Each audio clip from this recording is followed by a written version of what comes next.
Welcome to YouTube channel physics project with Mohanlal. আজকে আমরা একাদশ শ্রেণীর পদার্থবিদ্যার উপর আলোচনা করছি। ইউনিট 1-এর চ্যাপ্টার 1 ভৌত জগৎ ও পরিমাপ, presented by Mohanlal Samanta, assistant teacher, Tamluk Hamilton high school, Tamluk, Purba Medinipur. তোমরা ফিজিক্স প্রজেক্ট উইথ মোহনলাল দিয়ে ইউটিউবে সার্চ করবে, আমার অন্যান্য ভিডিওর লিঙ্ক পেয়ে যাবে এবং চ্যানেলটা অবশ্যই সাবস্ক্রাইব করে রাখবে যাতে আগামী দিনে ভিডিও রিলিজ করলে তোমাদের কাছে তার নোটিফিকেশান পৌঁছে যায়। এটা পার্ট 1। এই পার্ট 1-এ আমরা আলোচনা করছি ভৌত রাশির পরিমাপ, মেজারমেন্ট অফ ফিজিক্যাল কোয়ান্টিটি, প্রাথমিক বা মূল একক ফান্ডামেন্টাল ইউনিট, আর লব্ধ একক ডিরাইভড ইউনিট, এককের বিভিন্ন পদ্ধতি সিস্টেম অফ ইউনিট, আর প্রাথমিক এককগুলির সংজ্ঞা ডেফিনেশন অফ ফান্ডামেন্টাল ইউনিটস। এর উপর আমরা প্রথমে পার্টে আলোচনা করব। এসো আমরা শুরু করি। প্রথমেই জেনে নেওয়া যাক যে ভৌত রাশি কী। ভৌত রাশি সামনে আমরা আগে থেকেই জানি, তবু আমি বলে দিচ্ছি। পরিমাপযোগ্য প্রাকৃতিক বিষয় হলো ভৌত রাশি, যাকে আমরা পরিমাপ করতে পারবো। এর মধ্যে অনেক রয়েছে, যেমন আমরা জানি দৈর্ঘ্য, একে আমরা পরিমাপ করি। দৈর্ঘ্য, ভর, সময়, আয়তন, ক্ষেত্রফল, বল, চাপ, ত্বরণ, সরণ, এগুলো সব ভৌত রাশি। এগুলো আমরা পরিমাপ করতে পারি, এগুলোকে ভৌত রাশি বলবো। এবারে আসছি, যখনই আমরা ভৌত রাশি পরিমাপ করব, পরিমাপের দুটো অংশ থাকবে, একটা সাংখ্যমান আর একটা একক, যেটাকে আমরা এন একটা দিয়ে প্রকাশ করছি আর ইউ একটা দিয়ে প্রকাশ করছি। এনটা হচ্ছে সাংখ্যমান আর ইউটা হচ্ছে একক। তাহলে কিন্তু দুটোর গুণফল ধ্রুবক থাকবে, অর্থাৎ এন সমানুপাতি 1/ইউ। ইউ এর সঙ্গে এন ব্যস্তানুপাতিক সম্পর্ক, অর্থাৎ যদি আমরা ছোট এককে আসি তাহলে এন বড় হবে, আর যদি বড় এককে যাই এনটা ছোট হয়ে যাবে। এটাই এদের মধ্যে সম্পর্ক। এবার আসছি আমরা পরিমাপের একক সমূহ, ইউনিটস অফ মেজারমেন্টস। আমরা একক বলতে কি বুঝি সেটা আমরা এখন দেখছি। কোনো ভৌত রাশির পরিমাপ বোঝাতে তার একটি সুবিধাজনক পরিমাণকে প্রমাণ অর্থাৎ নির্দিষ্ট ধরে ওই রাশি এবং সমপ্রকার রাশির মাপ নেওয়া হয়। এই নির্দিষ্ট মানকে পরিমাপের একক বলা হয়। যখন কোনো ভৌত রাশি আমরা পরিমাপ করতে যাব, তার একটা নির্দিষ্ট সুবিধাজনক মানকে আমরা প্রমাণ ধরব এবং সেই প্রমাণ মানের ওই ভৌত রাশিটা কত গুণ সেটা মাপা হয়। একটু উদাহরণস্বরূপ দেখা যাক, বিশ্লেষণ করে দিচ্ছি। মনে করো আমরা কোনো একটা দণ্ডের দৈর্ঘ্য পরিমাপ করতে চাচ্ছি, ঠিক আছে? এটা একটা দণ্ড, এই দণ্ডের দৈর্ঘ্য পরিমাপ করার চেষ্টা করছি। এই দণ্ডের দৈর্ঘ্য মাপার জন্য আমরা প্রমাণ হিসেবে ব্যবহার করছি মিটারকে, এবং সেই মিটার দিয়ে মিটার স্কেল ফেলে এটাকে মাপছি। প্রথমবার ধরে এখানে মাপ পেলাম, এটা 1, তারপর 2, এবার 3, 4, 4 বার ফেললে এটা হয়ে যাচ্ছে। তাহলে এর দৈর্ঘ্য হবে 4 মিটার। তাহলে এই মিটারকে আমরা এখানে প্রমাণ হিসেবে ব্যবহার করছি। তাহলে মিটারটাকে বলবো ইউনিট, আর এইটা সাংখ্যমান। তাহলে এটা সাংখ্যমান, যেটাকে আমরা এন দিয়ে প্রকাশ করছিলাম, আর এটা ইউনিট। এটাই দৈর্ঘ্য হয়ে গেল। তাহলে দৈর্ঘ্য সমান 4 মিটার। তাহলে দৈর্ঘ্য মাপার সময় যেমন আমরা 4 মিটারকে একক হিসেবে ধরেছি, তেমনি কোনো একটা বস্তুর ভর মাপার সময়, মনে করো একটা বস্তুর ভর, এই ভরটা মাপার জন্য আমরা কেজিকে মনে করো প্রমাণ হিসেবে ব্যবহার করব। তাহলে এখানে দাঁড়িপাল্লার সাহায্যে দেখে নেব এটা 1 কেজি ভরের কত গুণ আছে। মনে করো 5 কেজি আছে, এটা 5 গুণ হচ্ছে। তাহলে 1 কেজি ভরের 5 গুণ হচ্ছে এর ভরটা। তাহলে আমরা এখানে প্রমাণ হিসেবে ব্যবহার করছি কেজিটাকে, 1 কেজিকে প্রমাণ হিসেবে ব্যবহার করছি। এটা এই ভৌত রাশিটা এর ভরটা কত গুণ না 1 কেজির 5 গুণ। তাহলে এখানে 5 হচ্ছে সাংখ্যমান, এটা এন, আর এটা হচ্ছে একক। তাহলে বিভিন্ন ভৌত রাশি মাপার জন্য যে প্রমাণ হিসেবে ধরছি সে প্রমাণটা কিন্তু আলাদা। যেমন দৈর্ঘ্য মাপার সময় আমরা এখানে মিটারকে প্রমাণ হিসেবে ধরেছিলাম 1 মিটারকে, ঠিক সেরকম ভর মাপার জন্য এখানে কেজিকে আমরা প্রমাণ হিসেবে ধরেছি। তাহলে ভৌত রাশিটা কী সেই অনুযায়ী তার সুবিধাজনক মানকে প্রমাণ ধরব, আর সেই প্রমাণ মানের ওটা কত গুণ সেটা পরিমাপ করব। সেই কত গুণ মানে সেই এনটা পরিমাপ হয়ে গেল, আর এখানে ইউটা হচ্ছে সেই প্রমাণ মানটা। তাহলে আমরা ভৌত রাশিটার পরিমাপ করে ফেলব, ঠিক আছে। তাহলে সেই যে প্রমাণে নির্দিষ্ট প্রমাণ বা নির্দিষ্ট মানটাকে আমরা সুবিধাজনক মানটাকে যে প্রমাণ হিসেবে ধরছি সেটাকে বলছি তার একক। একটা উদাহরণ দেওয়া আছে, একটা বস্তুর ভর 5 কেজি, তাহলে এখানে সংখ্যা মান হচ্ছে 5 আর একক হচ্ছে অর্থাৎ প্রমাণ মানটা হচ্ছে কেজি, অর্থাৎ কেজিটা হচ্ছে এখানে একক আর এনটা হচ্ছে সংখ্যা মান, যেটা এন এবং ইউ ভৌত রাশিটাকে প্রকাশ করতাম। তাহলে এখানে 1 কেজি পরিমাণকে প্রমাণ ধরা হয়েছে, তার কত গুণ না 5 গুণ। ক্লিয়ার? এটা হচ্ছে ইউনিট। এককের প্রয়োজনীয়তা কি? একক ছাড়া আমরা জানি যে কোনো ভৌত রাশি কি অর্থহীন, শুধুমাত্র যাদের একক থাকে না সেগুলো ছাড়া। যেমন ধরো তোমাকে বলা হলো আমাকে 10 চাল দাও, 10 চাল দেবে, এটা তারা কোনো বোঝা যাচ্ছে না। আমি যদি বলি 10 কেজি চাল দাও, তাহলে এখানে কেজিটাকে প্রমাণ হিসেবে ধরা হয়েছে, কেজিটা একক।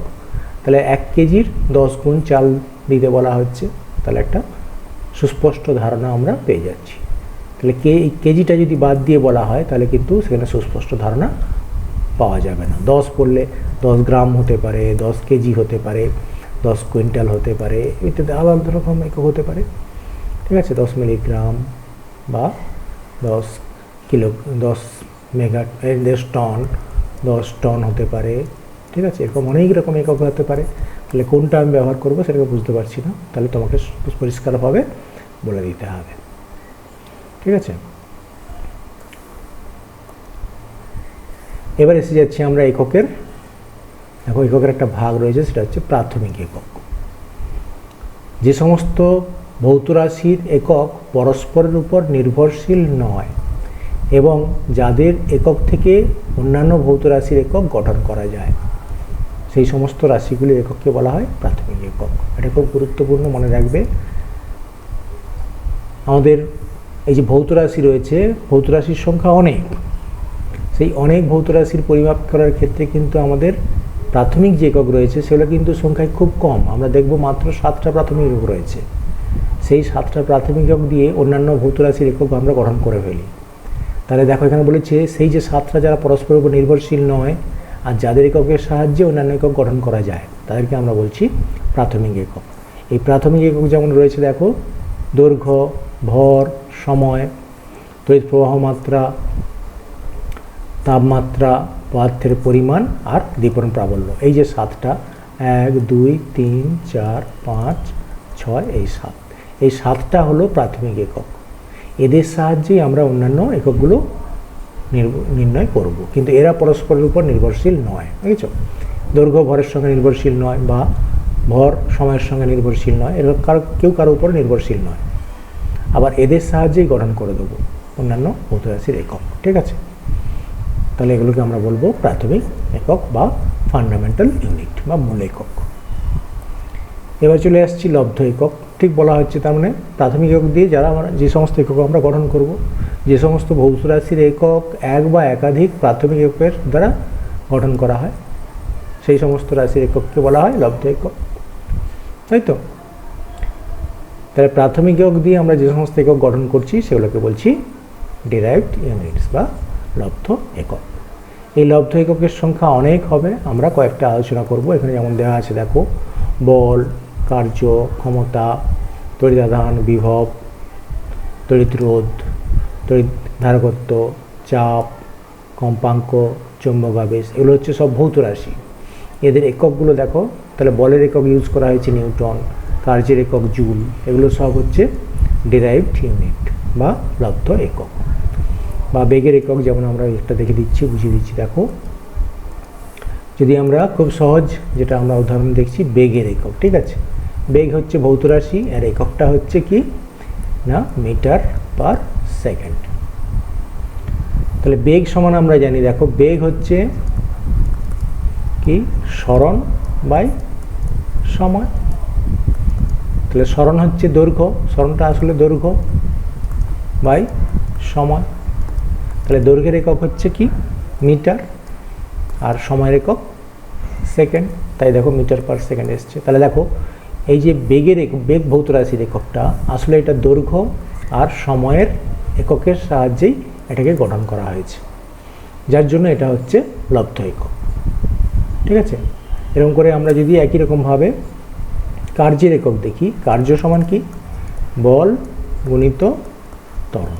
ঠিক আছে, তাহলে বলের একক আমরা জানি নিউটন, আর ত্বরণের একক হচ্ছে বল ইন্টু সরণ, বল ইন্টু সরণ, সরণের একক হচ্ছে মিটার। তাহলে নিউটন মিটার, এটাকে আমরা বলছি জুল।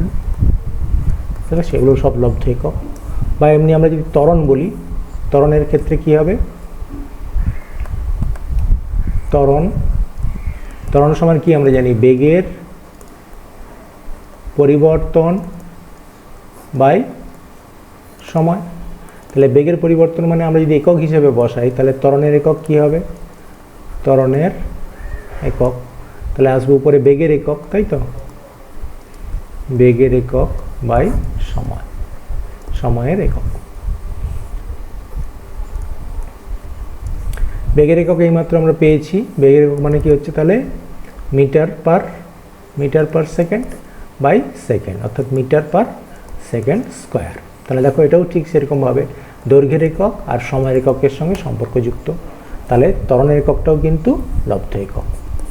এরকম অনেক লব্ধ একক আমরা গঠন করতে পারবো, যেগুলো প্রাথমিক এককের সাহায্যেই গঠন করেছি। অনেক সংখ্যায় থাকবে, এখানে মাত্র কয়েকটা দেখানো হয়েছে।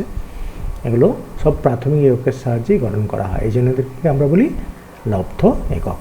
ঠিক আছে, এছাড়াও আমরা দেখব দুটো একক আছে যারা কি হচ্ছে একক আছে অথচ তাদের মাত্রা নেই। হ্যাঁ, যেমন হচ্ছে রেডিয়ান। রেডিয়ানের ক্ষেত্রে কি হয়, আমরা ওই বৃত্তচাপ বাই ব্যাসার্ধ, তার মানে দেখো ওই যে আমরা এস ইজিক্যাল টু আর থিটা, এই যে সমীকরণটা বলি, তাহলে এখান থেকে থিটা সমান কি আসছে, এস বাই আর। তাহলে এসের একক যদি আমি বসাই, এক্সের একক মানে সরণের একক মিটার, আর ব্যাসার্ধের একক মিটার, তার মানে মিটার বাই মিটার এটা অ্যাকচুয়ালি কেটে যাচ্ছে, কোনো একক থাকছে না, একক থাকার কথা নয়, কিন্তু এক্ষেত্রে আমরা একক হিসেবে ব্যবহার করছি, তার মানে এদের মাত্রা থাকছে না, তাই তো।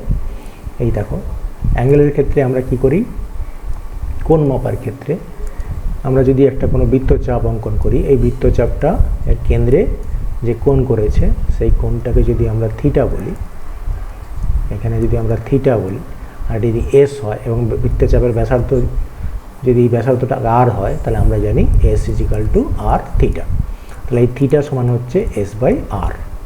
তাহলে দেখো লক্ষ্য করে, অ্যাকচুয়ালি যদি দুটোর একক বসাই, এটা মিটারে ধরি আর এটাও যদি মিটারে ধরি, তাহলে কেটে যাচ্ছে, তাই তো। তাহলে এই হিসাবে দেখতে পাচ্ছি যে এদের কোনো থিটার কোনো মাত্রা নেই, এদের মাত্রাহীন। কিন্তু এই থিটাটাকে ডিফাইন করার জন্য আমরা একক ব্যবহার করে থাকি, থিটার একক বর্তমান। ঠিক আছে, একক আছে কিন্তু মাত্রা নেই। থিটার এককটা কি, এককটা হচ্ছে রেডিয়ান, যেটাকে আমরা সংক্ষেপে লিখি র্যাড। ঠিক আছে, তাহলে একক আছে অথচ মাত্রা নেই, এটাকে আমরা ওই জন্য সম্পূরক এককের পর্যায়ে ফেলেছি। ঠিক একই রকম ঘনকোণের একই রকম ব্যাপার হচ্ছে, সেটা হচ্ছে স্টিরেডিয়ান, একক আছে কিন্তু এরও মাত্রা নেই, এই জন্য এটাকে আমরা বলছি সম্পূরক একক। তাহলে আমরা দেখলাম 7টা প্রাথমিক একক আছে এবং 2টো সম্পূরক একক রয়েছে। সেই 7টা প্রাথমিক এককের সাহায্যে আমরা অন্যান্য সমস্ত ভৌত রাশির একক নির্ণয় করে থাকি, সেই 7টাকে বলা হচ্ছে প্রাথমিক একক। আর যেগুলো তাদের সাহায্যে নির্ণয় করছি সেগুলোকে আমরা বলছি লব্ধ একক। এবার চলে এসেছি আমরা প্রাথমিক এককের বিভিন্ন পদ্ধতি, different system of fundamental units. Fundamental ইউনিটসের 3টে প্রকারভেদ আমরা এখানে দেখব। একটা হচ্ছে সিজিএস পদ্ধতি, যেটাকে আমরা বলি সিজিএস পদ্ধতি, সেন্টিমিটার গ্রাম সেকেন্ড পদ্ধতি। আরেকটা আছে এফপিএস পদ্ধতি, এফপিএস পদ্ধতি, আর একটা এমকেএস পদ্ধতি। এই 3টে পদ্ধতি আমরা এখানে দেখতে পাচ্ছি। এখানে কি হচ্ছে, দৈর্ঘ্যের একক ধরা হয়েছিল সেন্টিমিটার, তাহলে এখানে দৈর্ঘ্য ছিল সেন্টিমিটার, ভর ছিল গ্রাম, আর সময়কে ধরা হয় সেকেন্ড, সেন্টিমিটার গ্রাম সেকেন্ড পদ্ধতি। আর এফপিএস পদ্ধতিতে এটা হচ্ছে ফুট, আর এটা হচ্ছে পাউন্ড, আর সেকেন্ড। আর এমকেএস পদ্ধতিতে দৈর্ঘ্য হচ্ছে মিটার, ভর হচ্ছে কিলোগ্রাম, আর সময় হচ্ছে সেকেন্ড। সেকেন্ডটা সবে সমান, সিজিএসে সেন্টিমিটার আর গ্রাম, আর এফপিএসে ফুট পাউন্ড, আর এমকেএসে মিটার, আর ভরের একক ছিল কেজি। এগুলো সব দৈর্ঘ্য, ভর, সময়। এটা দৈর্ঘ্য, এটা ভর, আর এটা সময়ের একক এই হিসেবে ব্যবহার করা হয়েছিল। কিন্তু আচ্ছা, এটাই তাই করে দিচ্ছি। দেখো, তিনটি একক পদ্ধতিতে মূল একক সমূহ ও তাদের পারস্পরিক সম্পর্ক। মূল একক সমূহ, মূল একক হচ্ছে দৈর্ঘ্য, ভর আর সময়, তিনটি দেওয়া হয়েছে। সিজিএসে যেটা বলে দিলাম সেন্টিমিটার, সেন্টিমিটার, গ্রাম, ভরের একক গ্রাম, আর সময়ের একক সেকেন্ড। এসআইতে যেটা হচ্ছে দৈর্ঘ্যের একক মিটার, ভরের একক কিলোগ্রাম, আর সময়ের একক সেকেন্ড। আর এফপিএসে দৈর্ঘ্যের একক ফুট, ভরের একক পাউন্ড, আর সময়ের একক সেকেন্ড। আর এটা মনে রাখতে হবে 1 ফুট সমান 30.48 সেন্টিমিটার, বা ওটাকে মিটারে করলে 0.3048 মিটার। আর 1 পাউন্ড সমান 453.6 গ্রাম। তাহলে এটা হচ্ছে কনভার্সনের জন্য রিলেশনটা দেওয়া আছে। এবার আসছি আমরা আন্তর্জাতিক একক পদ্ধতি।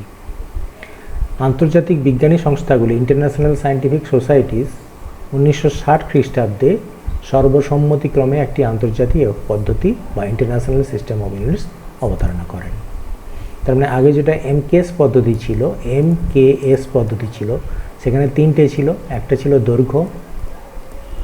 দৈর্ঘ্য, সেটার একক ছিল মিটার, আর ভরের একক ছিল কিলোগ্রাম, আর সময়ের একক ব্যবহার করা হতো সেকেন্ড।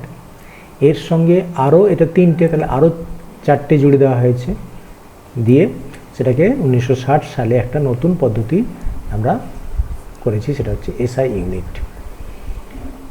এটা অ্যাকচুয়ালি ফ্রেঞ্চ এটা অবতারণা করা হয়েছিল। তো ফ্রেঞ্চ ভাষা এটা বলা হচ্ছে সিস্টেম ইন্টারন্যাশনাল ইউনিটস, ইংরেজিতে আমরা বলবো the international system of units. এটা একটা সংস্থা, ফ্রান্সের একটা সংস্থা পরিচালনা করে, সেটা হচ্ছে the international bureau of weights and measures. এটা ইংরেজিতে, ফ্রেঞ্চ ভাষায় বললে এটা BIPM সংক্ষেপটা হয়েছে, ব্যুরো ইন্টারন্যাশনাল ডি ওয়েটস অ্যাট মেজার্স। BIPM এর ফুল ফর্ম এটা ফ্রেঞ্চ ভাষায় যেটা রয়েছে। আর এমনি এটা আমরা বলবো, ইংরেজিতে বলবো এটা the international bureau of weights and measures. এটা হচ্ছে ফ্রান্সের একটা দপ্তর। এই দপ্তরই বিভিন্ন রকম কনফারেন্স করে কোন ইউনিটের কী ডেফিনেশান হবে সেটা স্থির করে, এবং সেই অনুযায়ী বিভিন্ন ইউনিটকে ডিফাইন করা হয়েছে। অর্থাৎ সারা বিশ্বের ইউনিটটাকে নিয়ন্ত্রণ করে এই সংস্থাটা। আচ্ছা, এসআই পদ্ধতি মৌলিক ও সম্পূরক এককগুলো যেটা আমরা বলে দিয়েছি সেটা আবার দেখিয়ে দিলাম ছোট করে। দৈর্ঘ্য, ভর, সময়, আর তাপমাত্রা, তড়িৎ প্রবাহ মাত্রা, দীপন প্রাবল্য আর পদার্থের পরিমাণ। এটা হচ্ছে এসআই পদ্ধতির মূল একক সমূহ। এবারে দেখো, এককের গুণিতক ও উপগুণিতক রয়েছে। ঠিক আছে, গুণিতক আর উপগুণিতক। আমরা যখন একক ব্যবহার করব তার বড়তে যাব, আবার ছোটোতে যাব কি করে, সেগুলো আমরা এখানে দেখে নিচ্ছি। এখানে দেখো অনেকগুলো দেওয়া আছে। এই দেখো, কিলো, মেগা, গিগা মোটামুটি তোমাদের জানা, টেরা, পেটা, এক্সা চলে এসছে। এই যে মিলি, মাইক্রো মোটামুটি শুনে এসছি, ন্যানো, পিকো, ফেমটো, অটো। এটা কী করে মনে রাখবো সেটা একটু তোমরা দেখে নাও। এখানে আমি এটাকে কপি করে নিয়ে যাচ্ছি নোটপ্যাডে।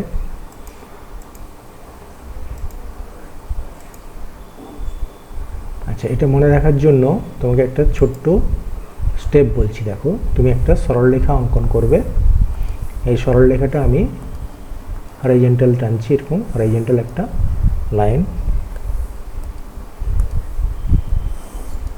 ঠিক আছে, এর মিডিলটা হচ্ছে ভৌত রাশি, যে মানটা দেওয়া হবে। ঠিক আছে, এবারে ডান দিকে চলে যাব। এটা হবে 10 to the power 3, 10 to the power 6, 10 to the power, সব 3 করে বেড়ে যাচ্ছে, 9, 10 টু দি পাওয়ার 12, আর 10 টু দি পাওয়ার 15, আর 10 টু দি পাওয়ার 18। ঠিক আছে, এই বড় এককগুলো যেমন রয়েছে দেখো, বড় একক সব ক্যাপিটাল লেটারে হবে। এই কিলো থেকে স্টার্ট, আমরা জানি কিলো 1 কিলো মানে 10 টু দি পাওয়ার, তাহলে এটা হচ্ছে কিলো, কিলোটা ছোট। আর এটা হচ্ছে মেগা, এটা গিগা, এটা হচ্ছে টেরা, এটা পেটা, আর এটা এক্সা। কিলো, কিলো মানে 10 to the power 3, mega 10 to the power 6, giga 10 to the power 9, tera 10 to the power 12, পেটা, পেটা হচ্ছে 10 টু দি পাওয়ার 15, আর এক্সা হচ্ছে 10 টু দি পাওয়ার 18। ঠিক একই রকমভাবে আমরা 10 টু দি পাওয়ার মাইনাসে যাব, 10 to the power minus 3, 10 to the power minus 6, 10 to the power minus 9, 10 to the power minus 12, 10 to the power minus 15, আর 10 টু দি পাওয়ার মাইনাস 18। তাহলে এটা যখন কিলো হয়, এটা তেমন সেই মিলি দিয়ে স্টার্ট, মিলি, মিলি, মাইক্রো, ন্যানো, আর এটা হচ্ছে পিকো, এটা ফেমটো, আর এটা অটো। ঠিক আছে, এবার যে ইউনিটটা দেবো তার সঙ্গে এই সাফিক্স দিয়ে দিলে হয়ে যাবে। যেমন যেমন একটা সহজ উদাহরণ আমি বলছি, ধরো আমাদেরকে যেটা ইউনিটে ব্যবহার করব, একটা উদাহরণ বলো, যেমন হচ্ছে ওহম। ঠিক আছে, ওহম আমি একটা ইউনিট হিসেবে ব্যবহার করছি। ওহমের চিহ্নটা এরকম ক্লাস 10-এ পড়ে এসছো। তোমাকে যদি বলা হয় 1 কিলো ওহম সমান, আমরা জানি 10 টু দি পাওয়ার, তাহলে 1 কিলো মানে 10 টু দি পাওয়ার 3, তাহলে 10 টু দি পাওয়ার 3 ওহম। ঠিক সেরকমভাবে যদি বলা হয় 1 মেগা ওহম, ঠিক আছে, 1 মেগা ওহম মানে, মেগা মানে আমরা জানি 10 টু দি পাওয়ার 6, তাহলে 10 টু দি পাওয়ার 6 ওহম। ঠিক একই রকম যদি তোমাকে বলা হয় 1 গিগা ওহম, তাহলে 1 giga ohm, 10 to the power, giga মানে 10 টু দি পাওয়ার 9, তাহলে 10 টু দি পাওয়ার 9 ওহম। ঠিক সেরকম এরকমভাবে চলে এসো। তাহলে তোমাকে যদি বলা হয় 1 মিলি ওহম, তার মানে 10 to the power minus 3 ohm. 1 micro ohm, তাহলে 10 to the power minus 6 ohm. আর 1 ন্যানো, 1 ন্যানো ওহম মানে 10 to the power minus 9 ohm. ঠিক আছে, এরকমভাবে সিরিজটা মনে রাখবে। তার মানে সবসময় 10 টু দি পাওয়ার 3-তে 3 করে বেড়ে যাবে, এর সঙ্গে দেখো 3 করে বেড়ে যাচ্ছে। কিলো, মেগা, গিগা, টেরা, পেটা, এক্সা, আর মিলি, মাইক্রো, ন্যানো, আর এটা হচ্ছে পিকো, ফেমটো, অটো। এদিকগুলো সব ক্যাপিটাল, কিলো ছাড়া, কিলো ছাড়া সব ক্যাপিটাল, আর এদিকগুলো সব স্মল লেটারে হবে। ঠিক আছে, তাহলে খুব একটা ছোট্ট টেকনিকে তোমরা সমস্ত প্রিফিক্স আর সাফিক্সগুলো দেখে নিচ্ছ। ঠিক আছে, আমরা এগুলো হচ্ছে গুণিতক উপগুণিতকে ভাগ করে নিলাম আমরা। ঠিক আছে, এবারে আমরা নেক্সট আসছি। এছাড়াও কিছু ছোট ছোট একক রয়েছে, সেগুলো দেখো। আমরা যদি এগুলো প্রায় ইউজ করে থাকি, এগুলো ইউজ করব আমরা।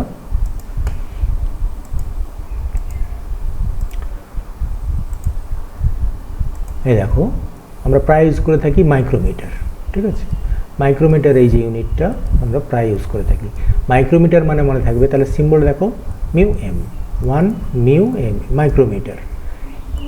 মাইক্রো মানে আমরা একটু আগে পড়ে এসেছি 10 টু দি পাওয়ার মাইনাস 6, তাহলে 10 to the power 6 metre. Nanometre দেখছো, 1 ন্যানোমিটার, ন্যানোতে আমরা পড়ে এসেছি দেখো 10 to the power minus 9, 10 nanometre. এইটা নতুন আছে, এই অ্যাংস্ট্রংটা, এটা মনে রাখবে, এটা প্রায় আমরা ইউজ করি অ্যাংস্ট্রং। এটা অ্যাংস্ট্রং উচ্চারণটা এ লিখে মাথায় একটা ডিগ্রির মতো সাইন, কিন্তু সোজা উপরে, ডিগ্রি সিম্বলটা ডান দিকে, এটা সোজা উপরে।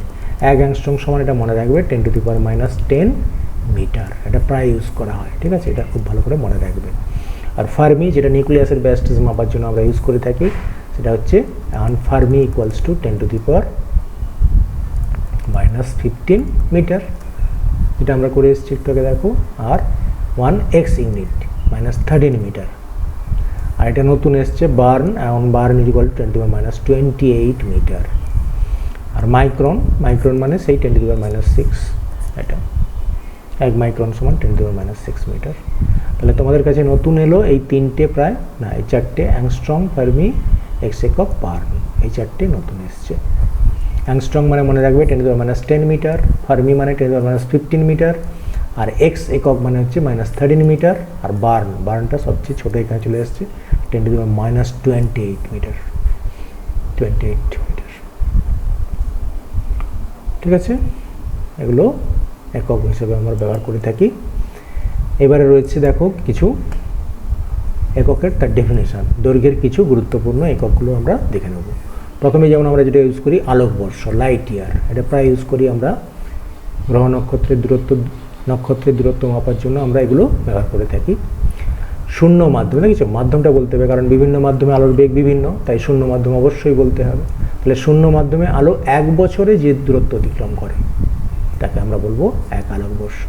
তাহলে খেয়াল করে দেখো, আলো সূর্য থেকে আমাদের পৃথিবীতে আসতে সময় লাগে মাত্র 8 মিনিট 19 সেকেন্ড, আর এখানে বলা হচ্ছে 1 বছরে আলো যে দূরত্ব যায়, তার মানে দূরত্বটা বিশাল। ঠিক আছে, দূরত্বটা দেখো লক্ষ্য করে, 1 আলোকবর্ষ সমান 9.46 10^15 মিটার। অর্ডারটা দেখেছো, 10^15 অর্ডারে রয়েছে, 9.46 10^15 মিটার। এটা মনে রাখবে, অনেক জায়গায় এমসিকিউতে জিজ্ঞাসা করা হয় 1 আলোকবর্ষ সমান কত মিটার, বা এটাকে কিলোমিটারে করে দিতে পারো। আর এটা হচ্ছে অ্যাস্ট্রোনমিক্যাল ইউনিট। ঠিক আছে, AU, ক্যাপিটাল AU। এটা হচ্ছে সূর্য ও পৃথিবীর মধ্যে গড় দূরত্ব হলো 1 অ্যাস্ট্রোনমিক্যাল ইউনিট। তাহলে 1 AU সমান হচ্ছে 1.496 10^11 মিটার। সূর্য থেকে পৃথিবীর যে গড় দূরত্ব এটা পৃথিবী, সূর্য থেকে পৃথিবী, এটা সান, আর এটা হচ্ছে আর্থ। এই সান এবং আর্থের মধ্যে যে গড় ডিস্টেন্সটা, অ্যাভারেজ ডিস্টেন্সটা, সেটাই হচ্ছে 1 অ্যাস্ট্রোনমিক্যাল ইউনিট। আর এটা রয়েছে পারসেক। পারসেকটা আমরা সবচেয়ে দূরত্বের বড় একক, এটা পারসেক। এটা 1 অ্যাস্ট্রোনমিক্যাল একক দৈর্ঘ্যের সমান বৃত্তচাপ, 1 অ্যাস্ট্রোনমিক্যাল একক দৈর্ঘ্যের সমান বৃত্তচাপ। ঠিক আছে, বৃত্তচাপটা হবে 1 অ্যাস্ট্রোনমিক্যাল, আর বৃত্তের কেন্দ্রে হবে 1 সেকেন্ড কোণ।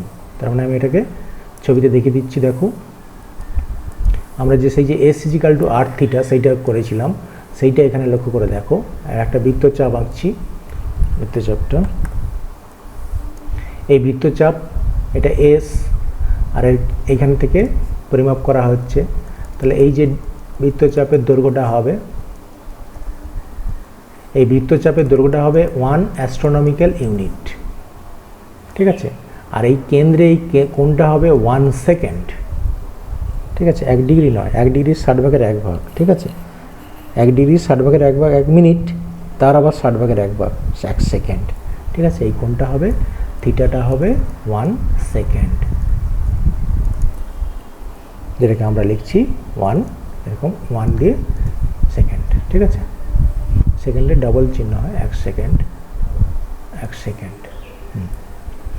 1 ডিগ্রিটা এরকম, আর 1 মিনিট হচ্ছে এটা, আর 1 সেকেন্ড হচ্ছে এরকম দিক, এরকম।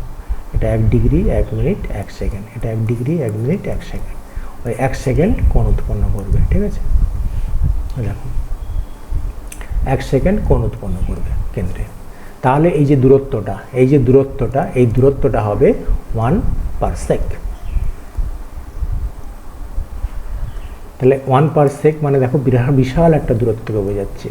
অ্যাস্ট্রোনমিক্যাল ইউনিট, এই বৃত্তচাপের দৈর্ঘ্যটা হবে 1 অ্যাস্ট্রোনমিক্যাল ইউনিট। ঠিক আছে, সে কেন্দ্রে কোণ উৎপন্ন করবে মাত্র 1 সেকেন্ড। 1 সেকেন্ড কোণ উৎপন্ন করছে, তাহলে এই ডিস্টেন্সটা, এটাকে বলবো 1 পারসেক। তাহলে 1 পারসেক ইকুয়াল টু দেওয়া আছে ওই যে 3.1 আলোকবর্ষ। আলোকবর্ষর থেকে ওটা অনেক বড়। ঠিক আছে, 3.0308 × 10^16 মিটার। বুঝছো, আলোকবর্ষর থেকেও আলোকবর্ষ 10^15, আলোকবর্ষের থেকে আরও এটা বেশি, 3.08 × 10^18 মিটার। তার মানে 1 আলোকবর্ষ সমান 3.1 আলোকবর্ষ সমান 1 পারসেক। ঠিক আছে, তাহলে এইটা আলোকবর্ষ আর পারসেক এটা আমাদের চলে এসছে। এবার আমরা কয়েকটা ভৌত রাশির ডেফিনেশনে যাব। প্রথমে যেটা রয়েছে আমরা ওই মিটারের সংজ্ঞা। 1 মিটার আমরা কাকে বলবো? 1 metre is the length of path traveled by a light wave in vacuum in a time interval of 1/299,792,458 second. ঠিক আছে, আমরা জানি যে আলো 1 সেকেন্ডে যে দূরত্ব অতিক্রম করে সেটা তোমরা জানো নিশ্চয়ই। আলো 1 সেকেন্ডে কতটা যায়?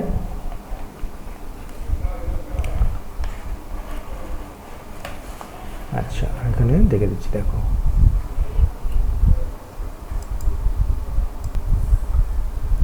আচ্ছা, এখানে দেখানো রয়েছে, দেখো একটা লেজার লাইট বেরোচ্ছে।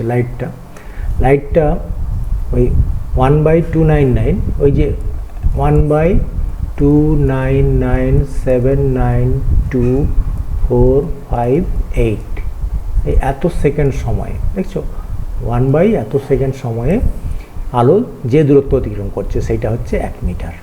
ঠিক আছে, তার মানে আমরা যেটাকে ঘুরিয়ে বলছি, আলো 1 সেকেন্ডে আমরা জানি শূন্য মাধ্যমে আলো 1 সেকেন্ডে কতটা যায় না 299792458 মিটার, এতটা দূরত্ব অতিক্রম করে।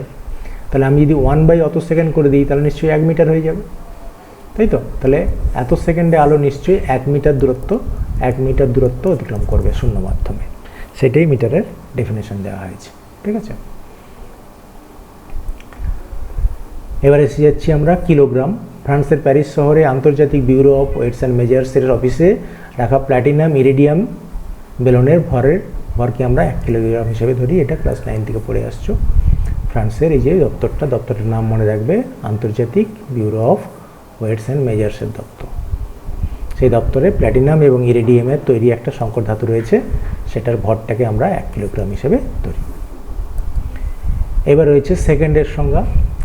সিজিয়াম 133 পরমাণু এই মৌলের নির্দিষ্ট তরঙ্গদৈর্ঘ্যের বিকিরণ তরঙ্গের এই যে 9112631770 সংখ্যক কম্পনের জন্য যে সময় লাগে তাকে 1 সেকেন্ড। তার মানে 1 সেকেন্ডে সিজিয়ামের এই এতগুলো তরঙ্গদৈর্ঘ্যে যে কম্পন হয়, সেই এতগুলো কম্পন হয়, তাহলে ঘুরিয়ে বলা হচ্ছে, তাহলে এতগুলো কম্পন হতে যে সময় লাগবে সেটাকে বলা হচ্ছে 1 সেকেন্ড। এটা সময়টা মনে রাখবে। ঠিক আছে, সেকেন্ডের ক্ষেত্রে কিন্তু ওই সংখ্যাটা খুবই গুরুত্বপূর্ণ। এটা তোমাকে একটু দেখিয়ে দিচ্ছি, দেখো, ওটা ঠিক মোবাইল নাম্বারের মতো তুমি মনে রাখবে। অর্থাৎ প্রথমে দেখবে যে সিজিয়ামের সংকেত কি? সিই। সিজিয়াম কত না 133, সিজিয়াম 133 এর থেকে তরঙ্গ বেরোচ্ছে। সেই তরঙ্গটা কত হবে না 9192, মোবাইলের মতো 9192631770। ঠিক আছে, 10টা ডিজিট। এত সংখ্যক কম্পন হতে যে সময় লাগে। ঠিক আছে, এত সংখ্যক কম্পন হতে যে সময় লাগে তাকে 1 সেকেন্ড বলা হয়, সেটা হচ্ছে 1 সেকেন্ড। তাহলে 1 সেকেন্ডে এতগুলো কম্পন হয় অ্যাকচুয়ালি, তাহলে এতগুলো কম্পন হতে যে সময় লাগে সেটাকে বলা হচ্ছে 1 সেকেন্ড। কার ক্ষেত্রে? সিজিয়ামের ক্ষেত্রে। ওকে, এবারে আমরা আসছি, এটা সিজিএম ক্লকে দেখানো হয়েছে। সিজিএম ক্লকে ওই টাইমটা মেজার করা হয়, এটা খুব সূক্ষ্মভাবে মেজারমেন্ট করে এটাতে। এবার হচ্ছে কেলভিনের সংজ্ঞা। কেলভিনের সংজ্ঞায় আমাদের একটা খুব গুরুত্বপূর্ণ জিনিস হচ্ছে, সেটা হচ্ছে triple point of water. Triple point of water মানে কি হচ্ছে? আমরা জানি জলের ক্ষেত্রে জল হয় ওয়াটার, আইস আর ভেপার। এই জলের তিনটে অবস্থায় কী হয়? আমরা সাধারণভাবে যদি আমরা জলের মধ্যে বরফ রেখে দিই তাহলে দেখবো একটু পরে বরফ গলে গেছে, জল হয়ে গেছে। আবার কোনো জায়গায় যদি খোলা পাত্রে জল রাখি, জল দেখবো বাষ্প হয়ে গেছে। কিন্তু আমরা যদি একটা বিশেষ কন্ডিশনে রাখি, যে কন্ডিশনে ওয়াটার, আইস এবং ভেপার তিনটেই একসঙ্গে ইকুইলিব্রিয়ামে থাকবে, থার্মাল ইকুইলিব্রিয়ামে, অর্থাৎ কারো পরিমাণ কোনো চেঞ্জ হবে না, যে যেমনটি আছে তেমনটি থাকবে, সেই কন্ডিশনটা যদি রিচ করে তাকে আমরা বলবো ট্রিপল পয়েন্ট। ঠিক আছে, এই ট্রিপল পয়েন্টের ক্ষেত্রে দুটো, একটা হচ্ছে প্রেশার হচ্ছে 5.48 মিলিমিটার অফ এইচজি, আর টেম্পারেচার যেটা হয়, টেম্পারেচারটা হবে ওই 273.16 কেলভিন। ঠিক আছে, ওটা একটু দেখে নিচ্ছি টেম্পারেচার, সেটা একটু কারেকশন করে নেবে, এটা 4.58 হবে। ঠিক,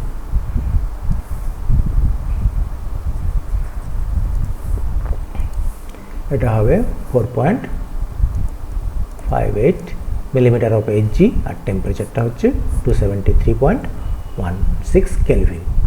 তাহলে এইটা দেখো, এইটাকে আমরা বলছি ট্রিপল পয়েন্ট অফ ওয়াটার। অর্থাৎ এই প্রেশার এবং এই টেম্পারেচার থাকলে তাহলে সেক্ষেত্রে ওয়াটার, আইস এবং ভেপার তিনটেই একসঙ্গে কিসে থাকবে না থার্মাল ইকুইলিব্রিয়ামে থাকবে, থার্মাল ইকুইলিব্রিয়াম, তাপীয় সাম্যে থাকবে। ঠিক আছে, তাহলে এটা হচ্ছে তাপীয় সাম্যে থাকবে। তাহলে জলের এই তিনটে অবস্থা যে অবস্থায় তাপীয় সাম্যে থাকে তাকে আমরা বলি ট্রিপল পয়েন্ট অফ ওয়াটার। সেই ট্রিপল পয়েন্ট অফ ওয়াটারের টেম্পারেচারটা যদি এইটা ধরা হয় তাহলে 1/, ওইটাকে বলা হচ্ছে 1 কেলভিন। এটার 1/, করে দিলে, ঠিক আছে, তাহলে 1/273.16 এটাকেই বলা হচ্ছে 1 কেলভিন। ঠিক আছে, 1 কেলভিন, এটাই কেলভিনের সংজ্ঞা হিসেবে আমরা দেখছি। ঠিক আছে, এবার এসে যাচ্ছি আমরা তড়িৎ প্রবাহ মাত্রার একক যে অ্যাম্পিয়ার, সেই অ্যাম্পিয়ারের ডেফিনেশন। ঠিক আছে, শূন্য মাধ্যমে পরস্পর থেকে 1 মিটার ব্যবধান, তাহলে শূন্য মাধ্যম আর 1 মিটার ব্যবধানে দুটো সমান্তরাল সুদীর্ঘ সরু তারের মধ্য দিয়ে স্থির মানের প্রবাহ হলে দুটির প্রতি মিটারে 2 × 10⁻⁻7 নিউটন বল ক্রিয়া করলে, তাহলে দেখো দুটো ঋজু দীর্ঘ তার থাকবে, অর্থাৎ দুটো সমান্তরালভাবে দুটো তার থাকবে। এই একটা ঋজু তার, এটা অসীম দৈর্ঘ্যের ঋজু তার হবে, আর পাশে থাকবে আরেকটা সমান্তরাল ঋজু তার। এদের মধ্যে ব্যবধানটা হবে এই ব্যবধানটা হবে অবশ্যই 1 মিটার। ঠিক আছে, এদের মধ্যে ব্যবধানটা হবে 1 মিটার এবং চারপাশে বায়ু থাকবে। ঠিক আছে, বায়ু থাকবে এবং এতে যতটা প্রবাহ যাচ্ছে এতেও ততটা প্রবাহ পাঠাবো, একই পরিমাণ প্রবাহ পাঠাবো। তাহলে এদের প্রতি 1 মিটারে, তার মানে ধরো এই ফোর্স পাবে, সেই ফোর্সটার 1 মিটার দৈর্ঘ্যে, এটা যদি আমরা 1 মিটার দৈর্ঘ্য ধরি, এই 1 মিটারে কী হবে, এদের মধ্যে একটা বল পড়বে। সেই বলের মানটা যদি 2 × 10⁻⁻7 নিউটন হয়, তাহলে এই প্রবাহটাকে আমরা প্রত্যেকটাকে বলবো 1 অ্যাম্পিয়ার প্রবাহ যাচ্ছে। অর্থাৎ ঘুরিয়ে বলতে পারি, তাহলে দুটো তারে যদি আমরা 1 অ্যাম্পিয়ার প্রবাহ পাঠাই, তাহলে প্রতি 1 মিটারে এই এত নিউটন বল কাজ করবে, 2 × 10⁻⁷ নিউটন বল ক্রিয়া করবে। ঠিক আছে, তাহলে এই প্রবাহটাকে আমরা বলছি 1 অ্যাম্পিয়ার। ক্লিয়ার? তাহলে অ্যাম্পিয়ারের ডেফিনেশন এরকমভাবে বলে দিলাম। এবার এসে যাচ্ছি ক্যান্ডেলা। ক্যান্ডেলার দুটো ডেফিনেশন রয়েছে, এখানে একটা দেওয়া রয়েছে। দেখো, আমরা যদি একটা আলোক উৎস ব্যবহার করি, আলোক উৎসটা হচ্ছে এই যে 540 × 10⁻14 হার্জ।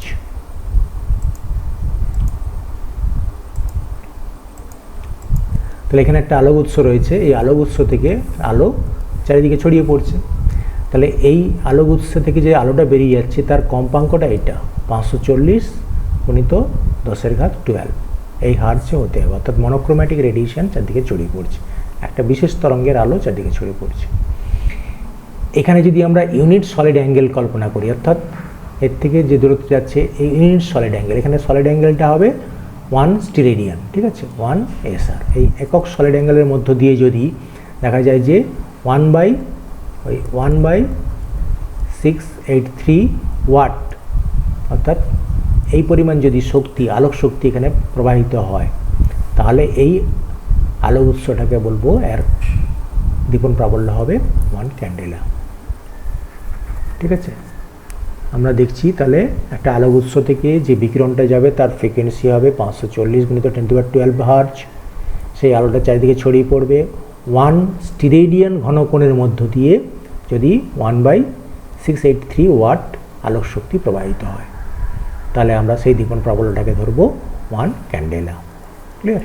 তাহলে এখানে ফ্রিকোয়েন্সিটা বলবে আর সলিড অ্যাঙ্গেলটা বলবে 1 স্টেরেডিয়ান, আর শক্তিটা বলবে কতটা আলোক শক্তি যাচ্ছে। এখানে পার স্টেরেডিয়ান করা আছে, ওই জন্য এখানে দিয়ে দিলাম, এটা এখানে বলবে না।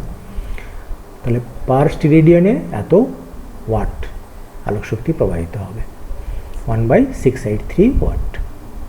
ক্লিয়ার? তাহলে আলোক উৎস 1 স্টেরেডিয়ান সলিড অ্যাঙ্গেল, তার ফ্রিকোয়েন্সি হবে এটা, আর আলোক যেটা যাচ্ছে তার ক্ষমতাটা 1/683 ওয়াট আলোক শক্তিটা। তাহলে দীপন প্রাবল্যটা হবে 1 ক্যান্ডেলা। ঠিক আছে, এবারে আমরা চলে আসছি মোলের সংজ্ঞা, যেটা আমরা কেমিস্ট্রিতে ভালো করে পড়েছি, যে কার্বন 12 আইসোটোপের 12 গ্রাম পদার্থের মধ্যে 6.022 × 10⁻23 সংখ্যক পরমাণু থাকে। এই পরিমাণটাকে আমরা বলছি পদার্থের 1 মোল। তার মানে আমরা একটা পেয়ে যাচ্ছি যে ওই 6.022 × 10⁻23 সংখ্যক যদি প্রাথমিক কণা থাকে তাহলে সেই পরিমাণটাকে আমরা বলবো 1 মোল। তাহলে এই কনসেপ্টটা তোমাকে মনে রাখতে হবে যে এনি সাবস্টেন্স, যে কোনো পদার্থের যদি 6.022 × 10⁻23 সংখ্যক কি হয় প্রাথমিক কণা থাকে,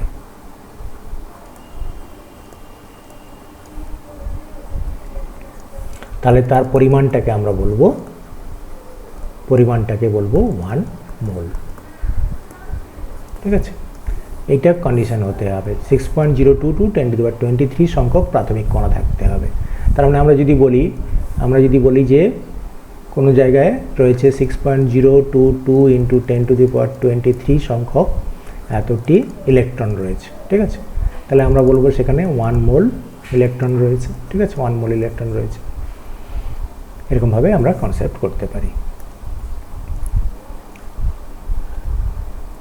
এবারে কিছু নিয়ম রয়েছে এককের, যেমন প্রতীকের মাঝে ডট চিহ্ন দেওয়া যাবে না, ডট দিয়ে আমাদের যে শেষ করি মাঝে কোনো ডট চিহ্ন দেওয়া যাবে না। বহুবচনে বোঝাতে এস বা ইএস ব্যবহার করা যাবে না। ঠিক আছে, বিজ্ঞানীদের নামে হলে শুধুমাত্র যখন সিম্বল আকারে লিখবে সেটা ক্যাপিটাল লেটারে হবে, আর যখন পুরোটায় লিখবে সেটা স্মল লেটারে হবে। যেমন বলের একক যদি আমরা নিউটন লিখি, তাহলে ধরো একটা বলতে যাচ্ছি যে 50 নিউটন ফোর্স। ঠিক আছে, এটা ঠিক আছে, কিন্তু আমি যদি 50 নিউটন বলি তাহলে এরকমভাবে লিখতে হবে, এটা হচ্ছে ফোর্সকে বোঝাবে। আর যদি বড় লিখো নিউটন তাহলে কিন্তু বিজ্ঞানীকে বোঝাবে। ঠিক আছে, এটা বিজ্ঞানীকে বোঝাচ্ছে, আর এটা ইউনিটকে বোঝাচ্ছে। ঠিক আছে, এটা ইউনিট, আর এটা হচ্ছে সায়েন্টিস্টকে বোঝাবে। আর এটা যখন প্রতীক হিসাবে লিখবো তখন কিন্তু ক্যাপিটাল লেটারে হবে, বিজ্ঞানীর নামে যখন প্রতীক হিসাবে ব্যবহার করছি। ঠিক আছে, আর অবশ্যই ছাপগুলো সোজা রোমান হরফে হবে, বাঁকানো ইটালিক্সে হবে না। ঠিক আছে, আরও কিছু নিয়ম রয়েছে যেগুলো তোমরা দেখে নেবে। আপাতত এটাতেই আমরা প্রথম চ্যাপ্টারে অনেকটা অংশ জেনে গেলাম। Thank you for watching. Visit YouTube channel physics project with Mohanlal. তোমরা এই চ্যানেলটা অবশ্যই সাবস্ক্রাইব করবে। ফিজিক্স প্রজেক্ট উইথ মোহনলাল দিয়ে ইউটিউবে সার্চ করো, আর অন্যান্য ভিডিওর লিঙ্কগুলো তোমরা পেয়ে যাবে। Thank you.